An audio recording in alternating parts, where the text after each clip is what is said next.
আমরা এই মুহূর্তে পার্ক স্ট্রিটে একটা ভীষণ বড় রেস্টুরেন্টে রয়েছে, अच्छा যেখানে আমরা অর্ডার করেছিলাম মাটন স্টেক। ठीक है। আমাদেরকে দিয়ে যাওয়া হলো বিফ স্টেক। স্বাভাবিকভাবে বলা হয়নি এটা কি, অর্ডার প্লেটে রেখে চলে গেছে। আমরা ভাবছি এটা মাটন স্টেক, আমরা খেয়ে নিলাম। পিছনে অত খিদে নিয়ে দাদা বুঝতেই পারলো না দাদা মাটন খেয়ে নিয়েছে নাকি বিফ খেয়ে নিয়েছে।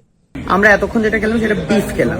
তাহলে তুমি কতটা বোকাচোদা ভাবো, একটা বিফ আর একটা মাটনের মধ্যে তফাৎ থাকে, সেই তফাৎটাই তুমি বুঝতে পারলে না। তুমি যখন মাটন খাও তাহলে একটা বিফ আর একটা মাটনের মধ্যে টেস্টটা বুঝতে পারলে না। এই যে আপনাকে আমি মাটন বলেছিলাম, আপনি বিফটা কি কানে কিভাবে শুনলেন? আপনি বিফ আমরা খেয়েও নিলাম। আপনি ভুল করলেন মানে আপনি জানেন আমি ব্রাহ্মণ। তুমি ব্রাহ্মণ নাকি হিন্দু নাকি খ্রিস্টান নাকি মুসলিম সেটা ওয়েটার কি করে জানবে? তুমি কি মেনশন করে দিয়েছিলে অর্ডার দেওয়ার সময় যে আমি ব্রাহ্মণ, আর নিজেকে তুমি ব্রাহ্মণ মনে করছো? তাহলে বাংলা এটা কি? এই তোমার ব্রাহ্মণের পরিচয়?